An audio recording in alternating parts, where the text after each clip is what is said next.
अच्छा ये बताओ कि सुदामा जी चने चुराकर क्यों खाए थे? क्यों मैया बताओ?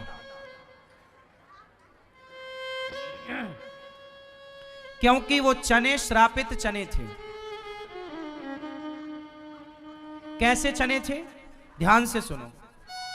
ये घटना है उज्जैन की, क्योंकि उस समय सुदामा जी उज्जैन में थे और भगवान श्री कृष्ण भी उज्जैन में गुरु सांदीपनी जी के यहाँ पढ़ने गए। दोनों की बाहर एक कोई भिखारिन मैया बैठती थी, तो वो दिन भर सबसे भीख मांगे। भिखारिन का काम क्या? भीख।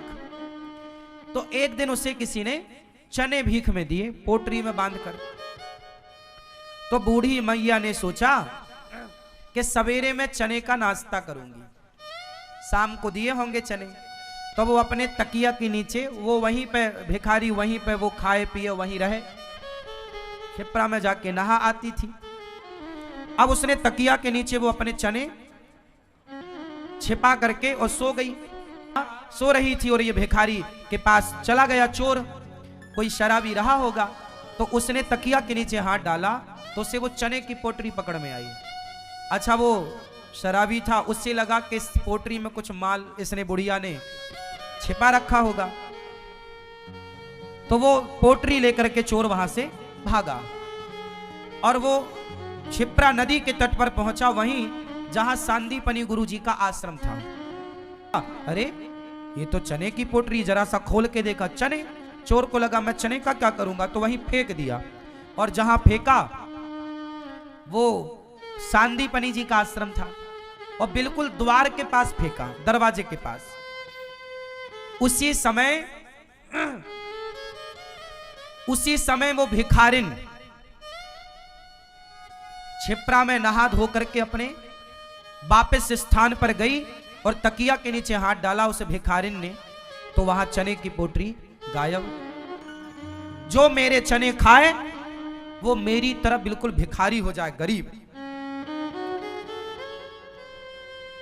जो मेरे चने खाए वो मेरी तरह गरीब हो जाए। और वो भिखारिन तो थी ही, तो उसने कह दिया कि मैंने तो सवेरे के लिए रखे थे चने खाने के लिए, वो भी चुरा लिए। बताओ,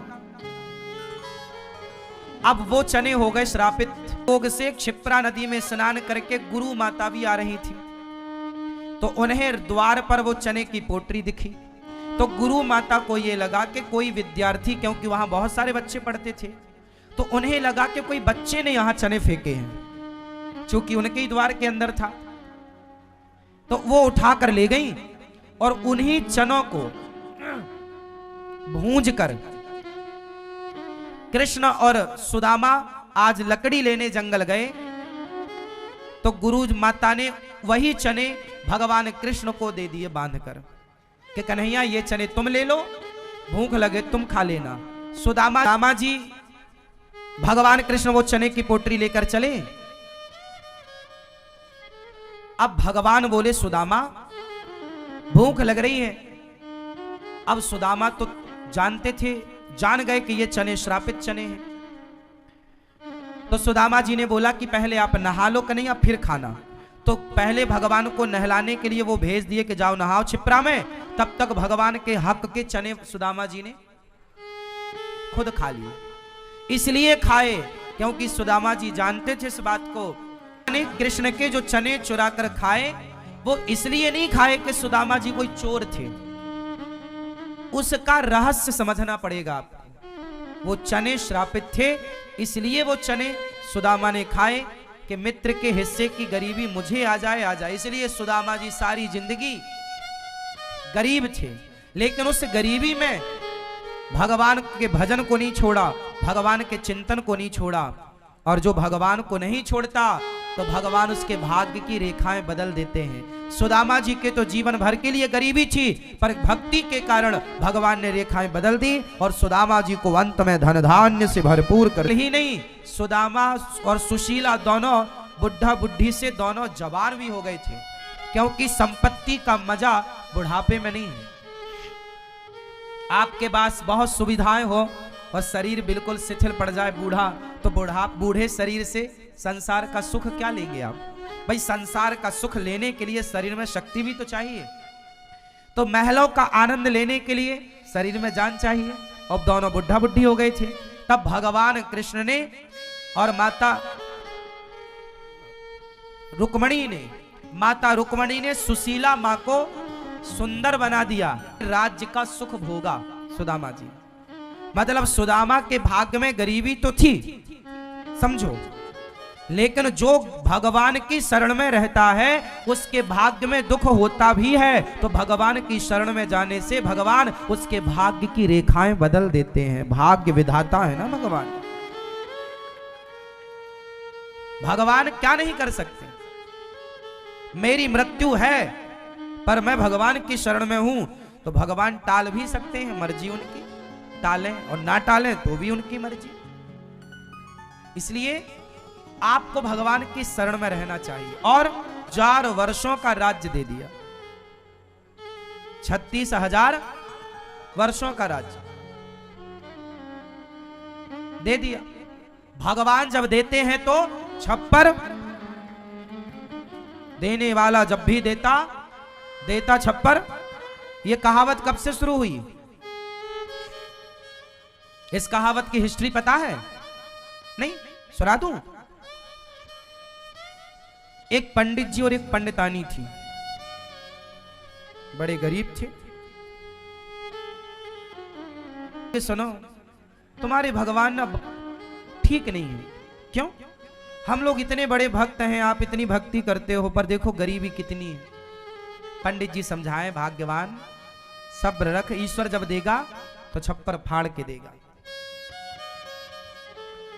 पत्नी बोली, अभी तक तो कुछ मिला नहीं, पेट भर तुम्हारी राज में भूख नहीं मिटी कि पेट भर रोटी खाई हो, कब देगा? पंडित जी बोले, सब्र रखो। एक दिन एक खजाना मिला। अच्छा, संयोग देखिए कि जब पंडित जी पंडितानी को यह बात बता रहे थे तो उनके घर में चोर आए थे, और चोर आए थे चोरी करने। अब उन्हें यह तो पता नहीं था कि पंडितानी गरीब है, पंडित गरीब है, लेकिन वो पंडित जी पंडितानी से बात कर रहे थे और चोर छिपे सुन रहे हैं। तो चोरों ने सुना, पंडित जी अच्छा, पंडित जी को सच्ची में नदी के किनारे कोई घड़ा मिला होगा, पर पंडित जी ने सोचा ये अपना नहीं है तो अपन क्या करेंगे। पहले के लोग ईमानदार थे ना, रास्ते में पड़ा हुआ धन भी नहीं उठाते थे हम, तो वो उसके ऊपर धूल डालने लग गए। तो बाका आई, राका की पत्नी बाका ने कहा, क्या कर रहे हो? अरे बोले, सोने का यहाँ कुछ गड़ा हुआ है खजाना, हम तो धूल इसलिए डाल रहे हैं, कहीं तुम स्त्री हो ना, सोने से तुम्हें ज्यादा लगाव है, कहीं तुम ज्यादा कहो ना कि सोना निकाल लो। तो बाका ने कहा कि स्वामी जी, आप तो माटी में माटी डाल रहे हैं, क्या करना, जो अपना नहीं है वो अपना नहीं है, और अपने को करना भी क्या है धन धान्य का। जितने धन आता है उतनी बुद्धि बिगाड़ता है। तो ये राका बाका की कथा ऐसी। पंडित जी बोले कि दक्षिण की तरफ 2 हाथ दूर वहां पर इतना बड़ा खजाना था। अब चोरों ने सुन लिया। चोर बोले, चलो ये निकालेंगे, पहले अपन निकाल लो। अब सवेरा होने के पहले ही वहां चोर पहुंच गए। चोर ने बेल का पेड़ ढूंढा, मिल गया, और पंडित जी बिल्कुल सही बोले थे। 2 हाथ दक्षिण दिशा पे नापा, खुदाई की तो सच्ची वहां घड़ा। चोर बड़े प्रसन्न, मिल गया खजाना। घड़ा था माटी का। हे भगवान, ये पंडित जी मुझे मरवाना चाहता था। तो चोर को लगा, हे भगवान, लगता है पंडित जी को पता था कि हम सुन रहे हैं, इसलिए उसने सांप का पता बताया। अच्छा, अब सांप उसके अंदर फिर चला गया, तो चोरों ने उसे ढक दिया फिर से, और ढका और पूरा घड़ा निकाला। और चोर बोले, ये सांप पंडित जी के ऊपर ही डालेंगे। अब वो चोर गए और पंडित पंडितानी सो रहे थे, तो उनका छप्पर था ऊपर, तो वो खप्पर वाला घर होता था ना, को डस लेंगे, मुझे डसवाने, बचता बचा मैं। अब जैसे ही उसने चोरों ने घड़ा पलटाया, तो वो तो ईश्वर की माया थी कि सही व्यक्ति को ही ईश्वर धन देते हैं, गलत व्यक्ति को धन देते ही नहीं। सांप उसे नजर आया, पर जब वो पलटाया तो खन खन खन सोने के सिक्के बरसने लगे। पंडित जी की आंख खुली, पंडितानी को देख, भाग्यवान उठ, क्या हुआ? ऊपर देख, देख ऊपर क्या हो रहा, देख, जब ईश्वर देता है छप्पर फाड़ के दे, देख ये दे रहा है, देख। पंडित पंडितानी का पूरा बिस्तर, पूरा वो घर सोने के सिक्कों से लंगर अन्य क्षेत्र चलवाए, साधु संतों की, समाज की, जो ईश्वर ने दिया उसको समाज की सेवा में लगाया। तब से ये कहावत चालू हो गई कि जब ईश्वर देता है तो छप्पर फाड़ के देता। विश्वास रखिएगा, ईश्वर के देने में देर नहीं है। आप लेकर के क्या सही उपयोग करने योग्य हैं? यदि है, आजकल लोग पैसा आता है शराब पी लेते हैं, पैसा आता है जुआ खेल लेते हैं। भगवान तुम्हें देंगे क्यों? तुम तो उसका दुरुपयोग कर रहे हो। पैसे का सही उपयोग करना, सही जगह खर्च। अच्छा, पैसा कमाना बड़ी बात है कि सही जगह पे खर्च करना बड़ी बात है? पैसा कमाना बड़ी बात नहीं है, आप तो किसी भी तरीके से कमा लोगे, पर पैसे का सही खर्च करना, कि खर्च कहां करें।